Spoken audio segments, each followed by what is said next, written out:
All right, welcome to the Collins Amateur Radio Club meeting for October 2017. Been around a long time. Well, let's start the meeting off with introductions. I'm Charlie, KC0CD. Dave, K0RN. Tom, KB0HF. Agnes, KB0EHC. Al, K0HWE. Al, K0VM. Vince, November 2, Alpha India Echo. Bill, N0 Eleanor. Adrian, KC0YOI. Barry, W0IY. Joe, WB0YFL. Dave, W89HTC. Larry, K0MTN. Mike, KC0PB. Jules, KW0Y. Bob, KB0O. Bill, no license. Oh, good. WA6ARN. Larry, AB0QX. Marco, also no license yet. Dan, WB5LCO. Interesting. Tim, N0CKR. Jeff, W0ODS. Al, KA0IES. Rod, 80EH. All right. Old business. Treasurer's report. That's always a new business thing, isn't it? What do we got on there, Dan? I still got a couple checks outlined, but overall we have $12,684.35. Okay. I still $20. Yeah, well, yeah, that's the problem. That's the hole in there, huh? And I do have membership forms and retiree request forms. Good. Along with, and if anybody wants one, just raise your hand, I'll post them over there. Start filling it out. Outstanding. Okay. New business. We do have officers. I'm the first one. Mike, raise your hand. There's the VP. Bill is over here. Dan just reported. Vince is running the speaker tape recorder there. Tim is in the back. Programs. Mike is the responsible for main plant. Does he have a pass? Oh, looky there. And Adrian, where's Adrian? Raise your hand. He's responsible for the North Station. So, looking through the Constitution, we do have a position of activities manager. So, in programs. So if somebody'd like to head up the programs, I couldn't get anybody to talk technical today, so you get stuck with me. I hope I can make it interesting. Now, I thought we ought to just, because this isn't normally out there. What's a president supposed to do? Establish CARC structure and staff it. Oh, well, okay. Preside. Then the vice president, in the absence of the president, keep roll of all members. There you go. Present election results. The treasurer, sign, kind of obvious stuff. Activities manager, organize all member activities. Plan and recommend contests or events for the operating benefit. Advance club interest and activities approved. Endeavor to enhance the reputation of the club and amateur radio activities in the community. So we'd love to have somebody fill that position and the programs. There's the editor for our newspaper and the station managers. Notice the big job is to keep a list of tasks that need to be done at the station. Kind of a long list. And membership, recruit some new members and advertise club functions. Okay. Now, before we get back up. Anybody want to volunteer to fill the open places or take the position of president or vice president or what? Or yeah, editor. Anybody want to volunteer for positions? I'm sure anybody that has that position would be willing to Going once. It's kind of like when everybody steps back and you're it. Yeah. Don't you need something to do, Jules? That's right. Okay. So, Dave Kripe picked the ball up. There's all kind of community of practices within Rockwell. There's history, and there's a lot of things that are pretty esoteric. But, so he established, legally and all that, I think it includes pizza, an amateur radio community of practice has been established with the goal of informing the RC employees about what's happening in the world of amateur radio. The idea is, a lot of people think, you know, that it's your grandpa's amateur radio. It's not your, and I'll show you tonight, it's not your grandpa's amateur radio anymore. So the first meeting will be November 17th in the 108-205 large conference room. That's on the deck in the back. And he's got follow-ons. The following meetings will be in 106 north-south. So we get a little bit more space. Charlie, I'll leave you to that, so if anybody's got questions. Oh, yes. Yeah, so I'll be sending out links and stuff for everybody so they can get on the Google Drive and Oh, good. messages and all that. Right. We want to cover, like you say, all aspects of amateur radio, get into waveforms, propagation, radio usage, Right. operating, just the overall thing. Yeah, there's a whole spectrum of things that can be talked about that nobody, you know, thinks ham radio has. Yes, Elizabeth. It's at noon, 12 to 1.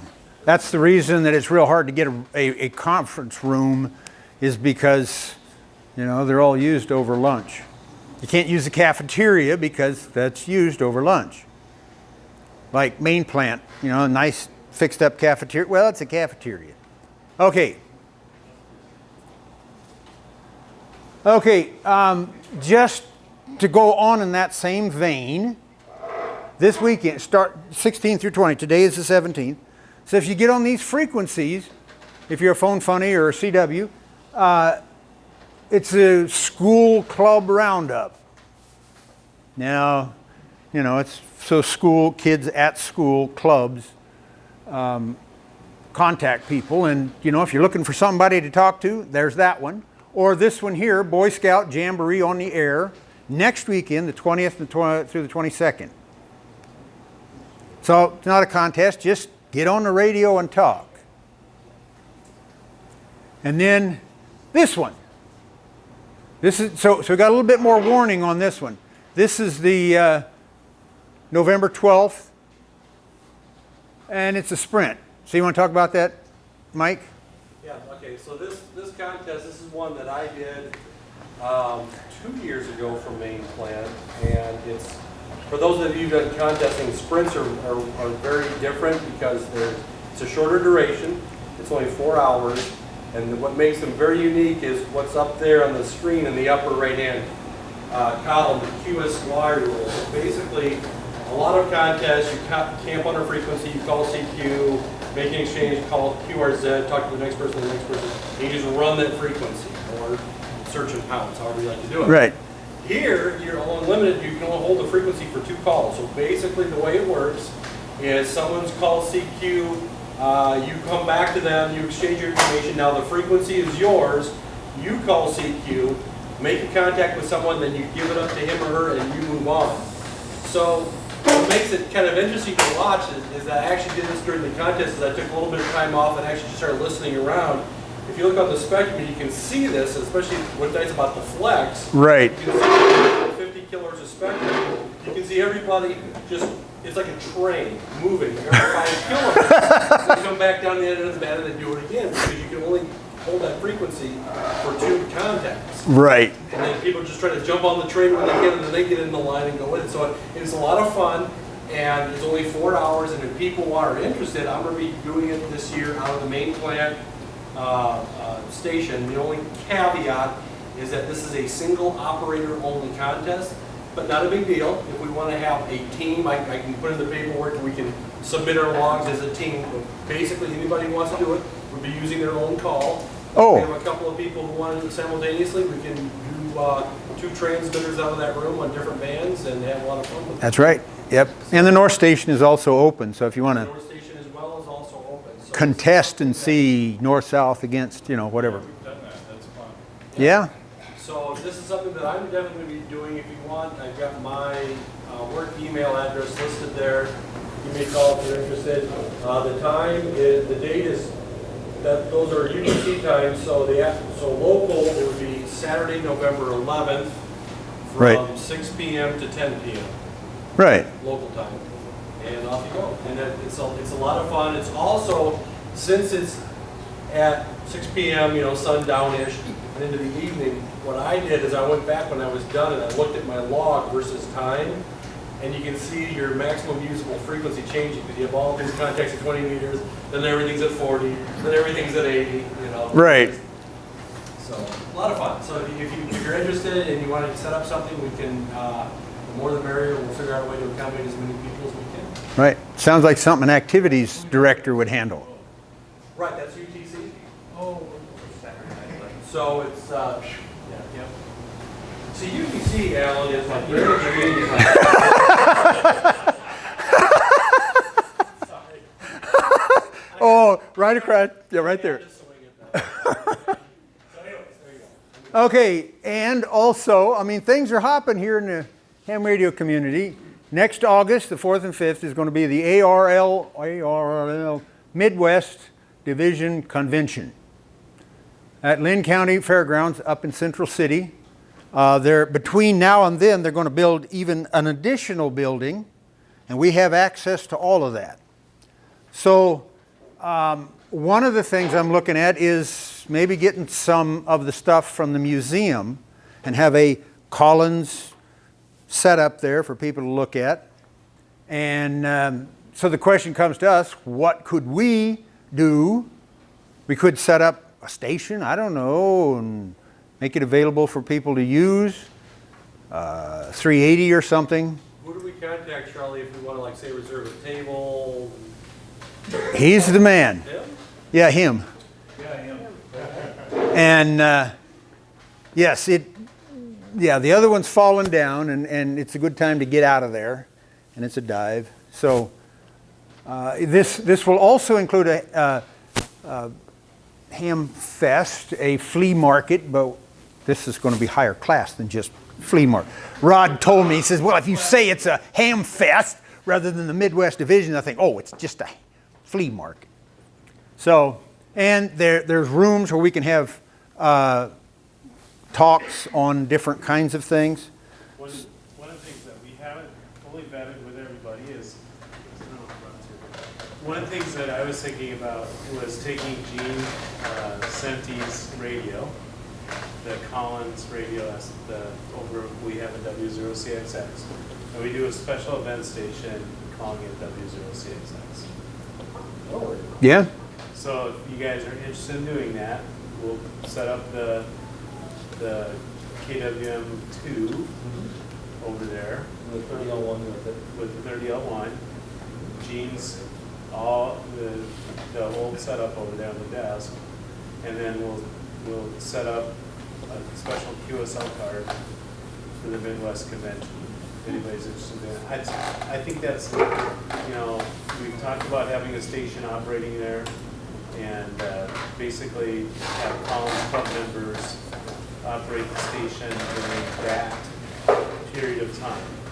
That means we have full access, and then we'll set up an antenna, a tower, some sort of, I don't know what, but some sort of tower, some sort of antenna, and operate for, 36 or so hours or something like that. Yeah, well, we'll have all the experience from field days, so, and all those antennas. We got some tower sections in Seamark's tri-river. So if you guys are interested, we'll make it happen, but we gotta have people that wanna operate. We can't just be Mike and I and Bill and a few others. Who's our man? Sitting up there. I heard that Bill wants to operate the whole time. Yeah, that's what I heard. Yeah. Okay, so, you know, we've got a few months before we have to pin things down. So just think about things that might be interesting. But we need time to get the card done. We need time Right. to advertise it in the Yeah. the thing. So, QST and all that. So, yes. Is there any anniversary at that time? I mean, Collins-wise, I mean, is it 200 years of Arthur Collins? Or? 87, 86? Yeah, something like that, yeah. Not a problem, man. The facility that exists now is really nice. It was just put up, I don't know, like 3 years ago.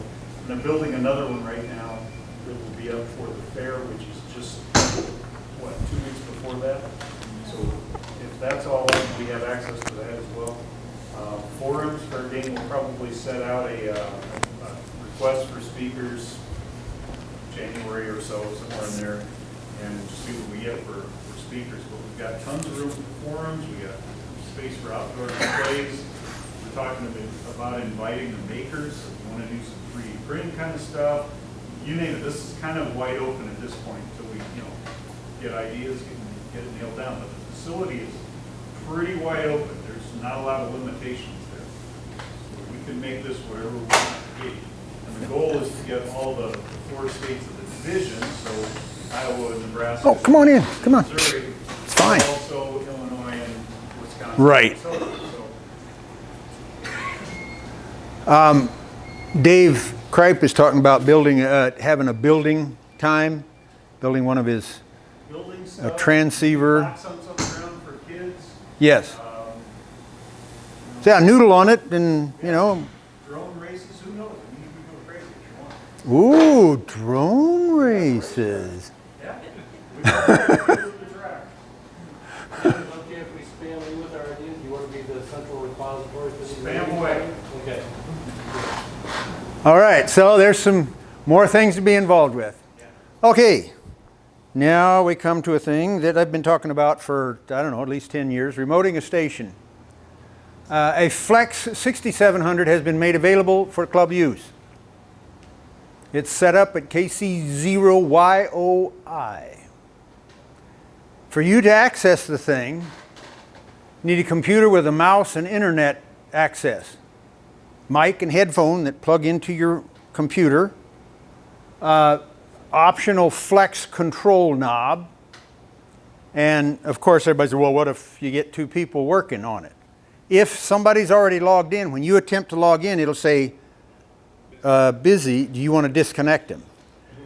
At this point, there's no, hey, who are you? It does have the email address or the computer ID showing up. So we'll have a list. To be put on the list to operate the thing, have to get the special password and the handshake and all that other stuff. So we'll have a list. And you can help us work out the conflict. Now, let me show you what it looks like. We're talking advanced here. The Flex radio is the top of the line radio, come on, okay, of, according to, way up there, okay. Now, tell me it's not going to work. Oh, here we go. No radios currently available. Wait for it, there we go. Okay, and then you connect to it. It'll say right here, once I select it, see it's now highlighted? It'll say down here at the bottom, it'll say disconnect. So there's nobody connected to it at the moment, so we'll just connect to it. And the sound should be coming out. We'll crank the sound up a little bit.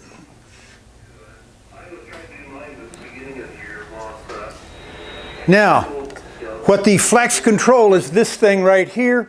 This happy little box has a knob on the top of it. And you can turn the knob and change the frequency.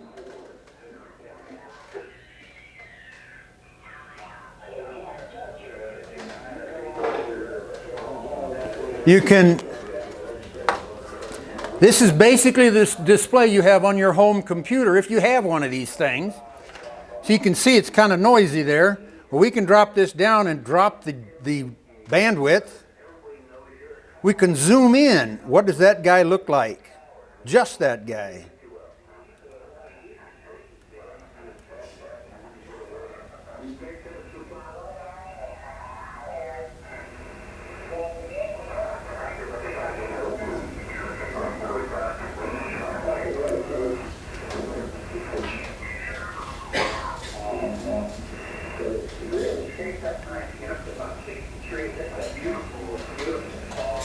Hey, so Charlie? Yes. So for this, do we just download, if we want to take part in this, we just download the full software from Flex's website for free? Right. You go out to the... And I do a connect and you give me a password, it's password protected and Right. your IP address is up to go. It asks for your name, and your name is Art Collins. And the call is W0CXX. So yes, then you can operate. So we need to come up with a, you know, if it's busy, and if you're not using it, log off so that somebody else can use it. At this moment, what do you have on it? Just a G5RV, right? Yeah, it's a G5RV like thing. What we would like to do is buy 2 of the Buckmaster off-center fed dipoles. Run one north-south and hook that to antenna 1, and the other one east-west and hook that to antenna 2. So you can select up here at the top where it says antenna 1, you can change which antenna you're listening to. So that would be at his place, and that's how you would change between the 2 antennas. So that would be an expense for the club. Spend some of that $11,000. And there, I know, you can build them yourself, all that stuff, but it's got I think it's got a 9-to-1 balun in it. And he's done it for years. Tim has a couple of them. They seem to do pretty well. You get dips right in the band. Now you don't have any gain, it's not a beam, but you know, you don't have to fool around trying to tune the thing. So no matter where you go, you got some antenna. So that, I think they're like $300, $350 each, something like that. He's kind of proud of them. And 2 of them would be, you know, $800. So anybody make a move to purchase the antennas for the remote site? Barry makes the motion. Second? Second. Everybody for spending the money? Yes? Question, Dan? How do you do CW with this? You can. How do you do that? Do what? CW. You can use keyboard CW. Oh, just type it in? Oh, okay. WX. Yes.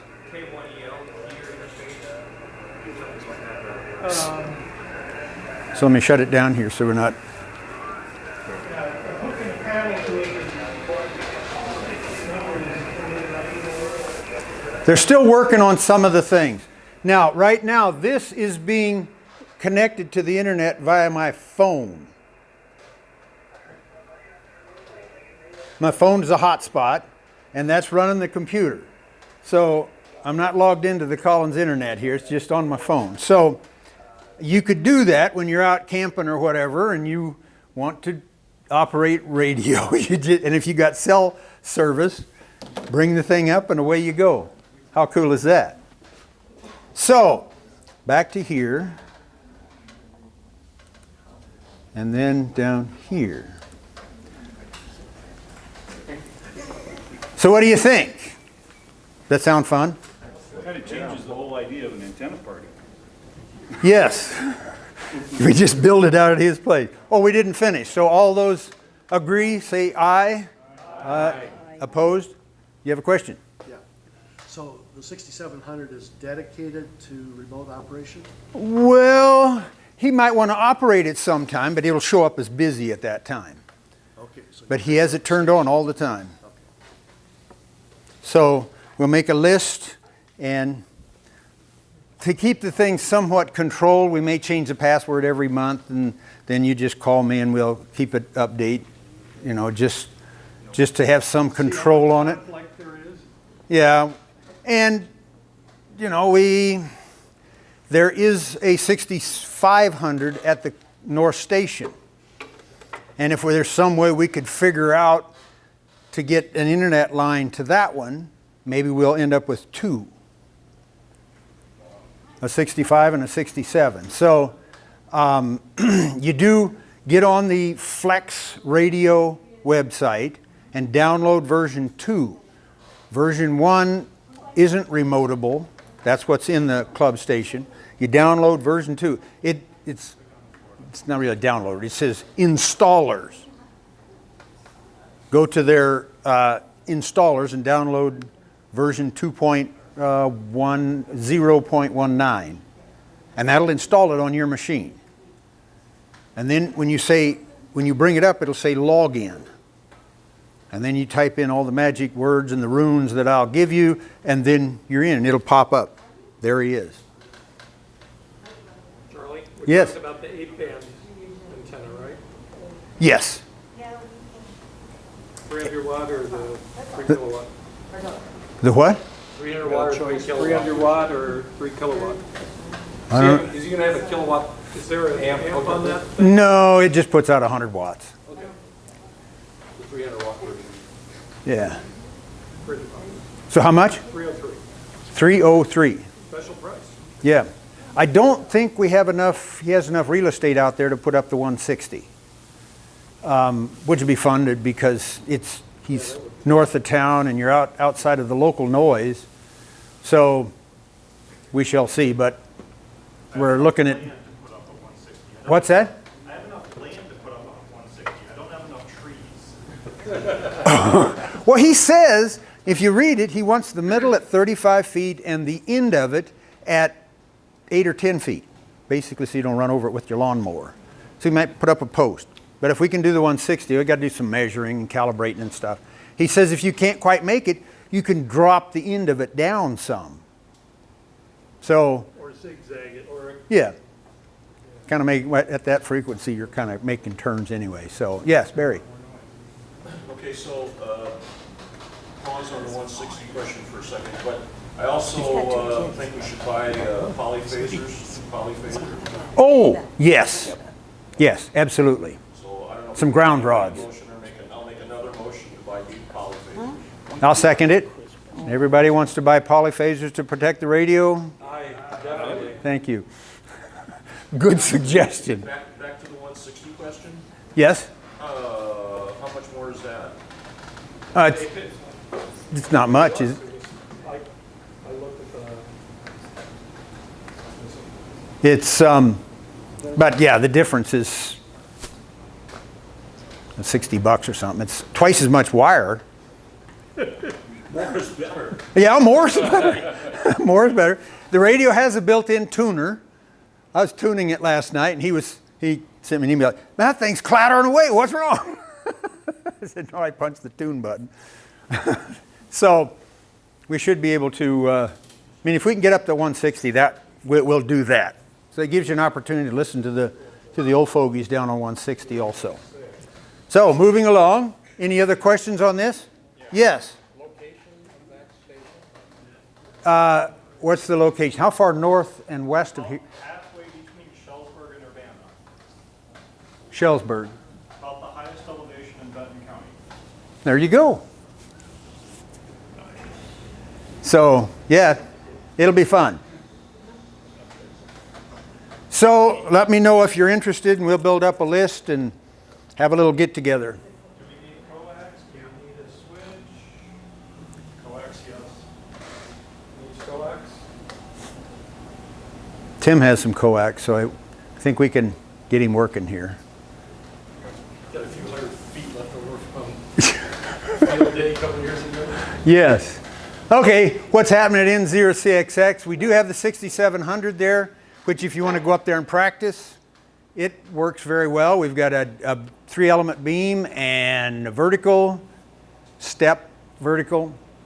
So all the radios, except the S-line. I'm thinking, I go through QST and I find that there's folks that repair S-line radios. Now, we could lean on Rod to do that or somebody else, but we have the money. Why don't we just send that radio in and have it reconditioned by these guys? Is that acceptable? Want to make a motion to that extent? I'll box it up, send it. What's the matter with it? He has a list of about 8 items that are needing help. Bias is wrong, and I think one of the tubes are flat or something. It's because I knew I wasn't going to work on it, so I didn't look too closely at it. We also need to fix fuse radio too. right? Yep.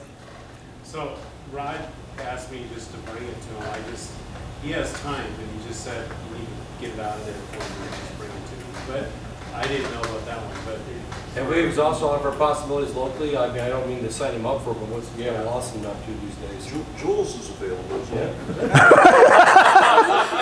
Yeah, that's right. He just retired and sitting around. If we're throwing out names, I think that one could work too. I'm behind here, that was Barry. It doesn't have any mechanical parts in it. It's not a mechanical wizard. That's pretty gear. But I will, if anybody doesn't have a big problem with that, I'll look around, find out the price, and send a note out to everybody and let you know what we're looking at to repair those radios. How about Dennis Brothers? The what? Dennis Brothers? Oh, One of the things I was guessing is that WA0CBK, yeah? Potter, Nebraska. Oh, yes. Yeah. He does that? He does a lot of college repair. Oh, that'd be good. Whether he'd be interested. He used to work on this stuff. Yeah. So, I think we should put Barry's cap kit in it. Yeah, I'll donate a kit for the power supply. Oh, good. All right, so this has arrived, and we've printed off some, I think last time we passed stuff around. So we're in the process of moving it to the main plant station at the moment. And what we built a shelf, Ryan built a shelf, Mike and I have not installed the shelf yet, but that's one thing that we're doing at the main plant is we're trying to organize and clean up, and that's why we want you to come over and take some more ARRL handbooks. And we also want to get rid of 2 radios. So. Oh, yes. and The so- UHF, VHF ICOMs, right? Yes. So if anybody wants to make an offer of giving the club some money for those 2 radios, all offers will be gladly accepted, and you can just come over and pick them up. And I mean, I don't know. If you want them, they're sideband. The 2-meter one is a little weak on sideband, right? Sideband needs some help, FM is fine. Yeah. So there were 2 older Icon, 220, 271 and 471. 270. 2 meter and 77 meter. And they have the microphones with them, and they power up, and they're usable. We don't need them anymore because we got a nice little ICOM 9100 that does all that for us. And we also have a little other radio. So With more power. and I would like to move them out of the shack so we clean them up. Are you interested? I'm interested. Okay, so you need to come over. You can't buy them because you haven't picked up your rotary switches. But you can buy them. Do you have those? Yeah, I got those 2. I need to get those back to you. Oh, and for your information, this is a display that was used at the North Station, and it died. You plug it in, it flashes, and then goes away.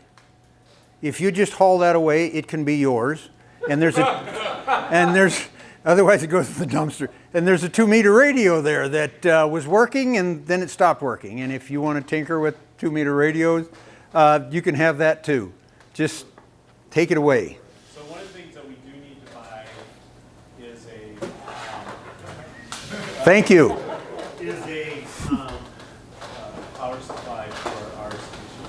Well, yeah. And we want, so your money, if you buy the radios, will go towards that power supply. Now, a station power supply. Right now we're running a 20 amp unit, and he's looking at 50. He wants to do a little welding on the side, So, 12-volt power supply rack mount, just go in our rack. which will provide power to all the units. And okay, so I put this last time also, in talking about diversity, the K3 has 2 receivers in it. And so I brought both of them out. Down at main plant, the Orion has 2 receivers also, and you can do diversity with it. So I brought those out, and they're labeled as such. So you can play with some diversity. We have a vertical antenna, we have a beam. So you can do that. And what happens is when you put it in the diversity mode, you hear one antenna on your right ear and the other antenna on your left, and you can hear it. You hear one fading and the other one coming and going. It's interesting. Okay, next. What needs to be done? We need to install the amplifier for 2 meters because we have a horizontal beam for 2 meters, and the K3 has 2 meters built into it. And there was talk about putting a 3D printer at the North Station. I don't know if that'll happen. Okay, you want to speak to this, Mike? Yes, so this is just a summary of what we've actually had, all of this in the current state for about a year, a little over a year now. I've listed the HF radios and antennas on the left side, the VU antennas and radios on the right side. All are up, all are working. What's shown in the lower left is for your convenience is that if you want to switch between HF radios and HF antennas, we have the Lin Zato Spinx switch pair in there. So from one seat, you can go between radios, go between antennas, which I have used before actually. Pretty neat, isn't it? It is wonderful to figure out where you're getting the most signal from. So this is all working. I encourage people to come use and abuse it. It's all up and running and going. If you're timid, you don't feel comfortable, let me or Mike or we'll go down and introduce you to it, and walk you through the operation of all the equipment. It's probably one of the better set up stations in Iowa. What's it? Yeah, see the Alpha 87, you see that bad boy right there? That will put out 1,500 watts. You dim the lights with that thing. That's the reason why I married my wife. Her dad has one. Oh, right. Because one of her dad's an amplifier. She says, I understand. Okay, so this is stuff that has to be done down there. We've got all the bits and pieces for the satellite station. It needs some cleaning up. It needs some space to work on the thing. But we are gaining traction on the satellite station soon. We will be talking up to the Oscars and back. Yes. All the nice new IC9100 this station that the club bought is there, up and running. Once we figured out that these beams need to point up rather than down, and we have full control azimuth elevation on the rotors. The LNAs all work, the beams work, so once we get the magic software to patch it together, we'll have the satellite station. And one little USB cable. And a USB, that's the top. Yeah. I think we're ready. Yes. We're So, gonna get the Wyatt over there. and then Wyatt goes over there and he does the magic runes and makes it happen. So any questions? Okay. So that's all we have for that. Now, yes, You were talking about the COP. yes. Is that open to retirees? I don't know. Is it open to retirees? I believe it's going to be, yeah. We're still working Well, let's talk about that for a second. Retirees can attend if there's a speaker. That's what the ruling has been is that if you're a retiree and you're speaking, certainly we allow that. But the problem is that COPs are set up for internal current Rockwell employees. That's the focus. So it's not, it's just a rule. I think Dave is looking into it a little bit more. So just hold on to your purse strings there. We'll work it. But right now, like for the history COP and stuff like that, we've not been able to do that. COPs are current, full-time employees only. At very minimum, the restricted badge access to retirees are only to get them to the amateur radio rooms, correct? Correct. If I remember that. And that may be changing. I'm just going to be honest with you. We have a new process in place, so if you're a docent, you've gotten a badge given to you for the museum. But if you do not have a badge and you want to come to W0CXX, you're most likely going to have to contact somebody that's an employee, and we have to put you into a new system called SAFE. And so the SAFE system will generate a badge. But on each visit, you need to call and set that up. And I have to do it 24 hours in advance. So do you know for certain that the R badges that we've been doing are going away? Or don't know? With the, They basically, the guard said, we do it for a little bit while longer, but she said, I don't think this is gonna stand. Okay. oh, I had a question, I don't know if it's So worth if bringing you up, wanna but that come to spectrum a analyzer shack, I've been asking about. You gotta make arrangements Asking- Oh, for where is it? within a. yeah, I'll ask. For those that are retirees with the SAFE system, this is, I don't know what problem it's trying to fix, but anyways. I can tell you, Oh, really? What? please, because I went to a management training. Boy, So basically what you do is you come there with your driver's license, you will just scan into the system and it will print a badge. But don't you have to set up and announce the visitor 24 hours in advance? Yes. right. Yeah, so like, for example, if I had to come in on the weekend to work and my wife was busy doing stuff, I'd bring my boys with me. And I'd just walk in and just sign in for them, give them a little visitor badges, they come around, we can't do that anymore. Because per visit, any visitor that you want to bring there has to be signed up or notified 24 hours in advance. that they're coming. But there is a little bit of a caveat. If you're a regular visitor into the shack or into some, like Mike's kids, you can put them pre-registered and the approval may happen quicker than 24 hours because they're already in the system. Oh, okay. That wasn't in there, man. But if you're a new visitor, you cannot, it's, Just can't walk up to the guard and say, here's a new guy, here's his badge, and or here's his driver's license, and he's in. Huh, okay. So if we put the whole retiree list in, every day. No, that won't, I mean, it might help them get a badge, but they're just gonna deny it because you have to have a purpose for the visit. They have to come with a purpose for the first time. okay. So onesies and twosies, you get your name in the list. But they have to show up. Well, yeah, oh yeah, You have to come in at that time. right. Do you need an escort? Yes. Oh, so you don't get it, You need an escort. see, oh. And I don't think any other buildings are gonna let you walk around without an escort anymore.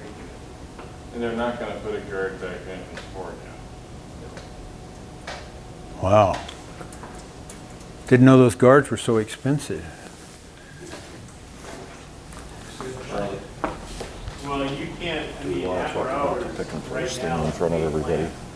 You cannot. I'm not opposed to Just it if what you a guard want. is Feel we after should. hours, you can't walk up. Yeah, we can say what we've done. Okay. What you've done.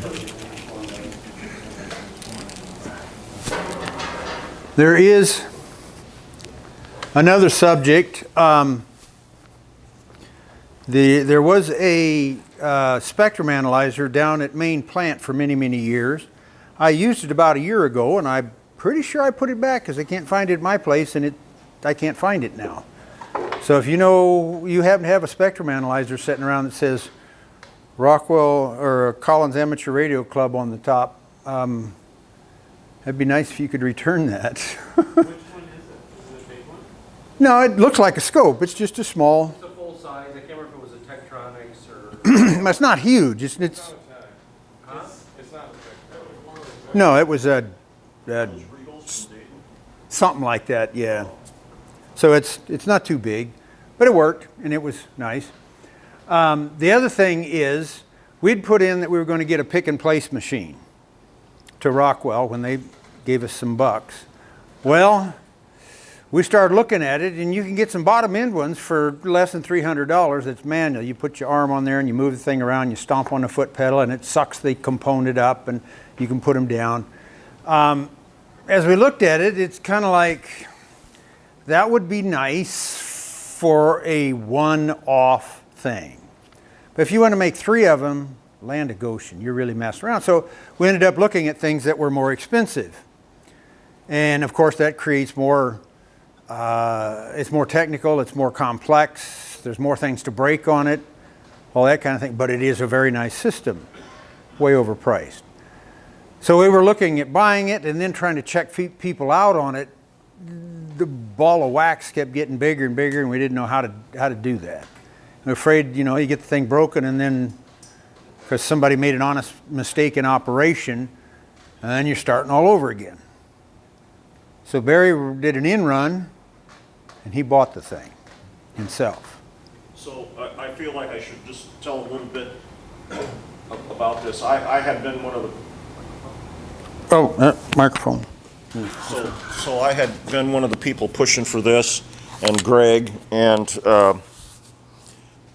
I started to write some like process or policies of you got to bring your own parts. Your parts are not supplied, and there's a lot goes into setting the thing up, and it just kept getting more complicated and more complicated, and I kept thinking, if I came in and wanted to use this thing and it was in a state of, left in an unknown state the last time and had somebody else's parts in it, it just gets to be really cumbersome / ugly. And so I went off and pulled the trigger and ordered one for myself. And I will, within reasonable limits, try to make it available to anybody else. If you think you have a need to use the machine or whatever, we can make some arrangements. I don't want to say go away. That's not the case. And Greg and I have been talking about things, and Adrian's built some boards and things. So if you had something you wanted to build, we can probably work it out. And currently I've been doing a lot of work on this watt meter thing, and it just it's very complicated, but I think it'll have some payoffs down the road. We've been talking a little bit about vector network analyzer and how we might come up with one of those. And this watt meter stuff, this effort could have substantial payoff being adapted to that. So at any rate, and the thing is, the parts are just so damn small. One of the guys is working on a UHF transverter. And one of the parts we looked at was a really nice little RF switch. It's not complicated. It comes in a teeny ass little part that is a 6-pin ball grid array. And you know, I'm not sure you can make the circuit board for cheap that's got that done accurately, and then you got to come over and put that little part in exactly the right place. And I know I certainly can't do that by hand. Well, not only that, flip the solder paste in exactly. Yeah. Oh yeah. I mean, it's On top of it. yeah. There's a whole lot involved, and well, it's just the way the world goes. And you can't order some of those parts in any other package. You can't buy it in a dip. It only comes one way, and you know, it's sort of, if you want to play in the current world, much less into the future, this is the way you got to go. Right. So. Well, we appreciate your flexibility. Okay.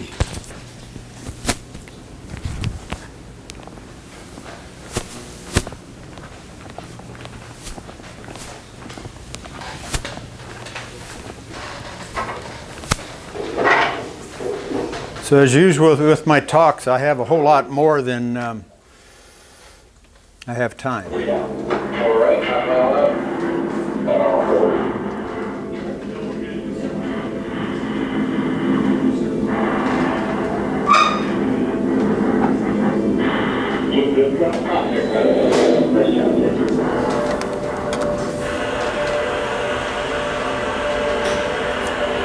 When you look at activities in the Antarctic, specifically the U.S. activities, the things that we accomplish today and have accomplished over the years would not be possible the early pioneers in aviation. The magnitude and the danger and the fact that Antarctica had no life whatsoever was startling. The Antarctic environment is just so pristine. There's no civilization around at all. You're just there. It's nature at its finest. Well, I take exception to that. It's not the finest. You'll freeze to death down there. It's minus 40. It is cold when we were there in the summertime. So that's stretching. If you like ice, it's beautiful. If you like green, you're not going to have a happy time down there. It is a feeling of duty and danger, but you must respect it. With anyone who goes to Antarctica, the sense of adventure has to be there. This was a dangerous, inhospitable place. Very few people have been there in those old days. So yeah, that was that sense of pioneer, explorer in these guys who flew. Where there was fine leadership, there was enormous success. Where there were tensions or rivalries or lack of agreement on what the mission was, it wasn't so easy.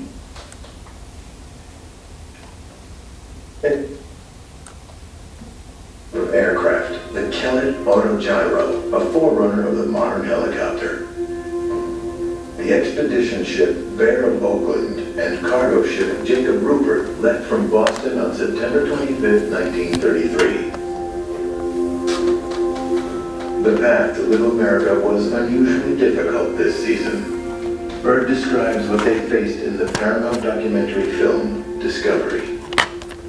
The bay ice was constantly shifting and cracking, and pressure ridges were being formed as we went by the irresistible force of the slowly moving ice cap. We call this period the White Nightmare. 14 structures, 8 new ones above the surface and 6 from Little America 1 below the surface, would comfortably house 56 men over the winter. Finally, Little America 2 was operational. As in the first expedition, they had radio contact with the United States. Once a week, they would be in contact with New York, and it was really something. You go to the theater, and an announcer would be up on stage with a big microphone, and hello, Byrd, Antarctic expedition, come in, and then through the static you'd hear, this is the Byrd Polar Expedition in Little America. Pooey. Just a minute. Winter were underway. Watch this closely now. They would be in contact with New York, and it was really something. People would get into their dinner clothes and go out for dinner, and then they'd go to the theater. An announcer would be up on stage with a big microphone, and hello, Byrd, Antarctic expedition, come in, and then through the static you'd hear, this is the Byrd Polar Expedition in Little America. That picture right there, well, I missed it again. That picture, let's back it up.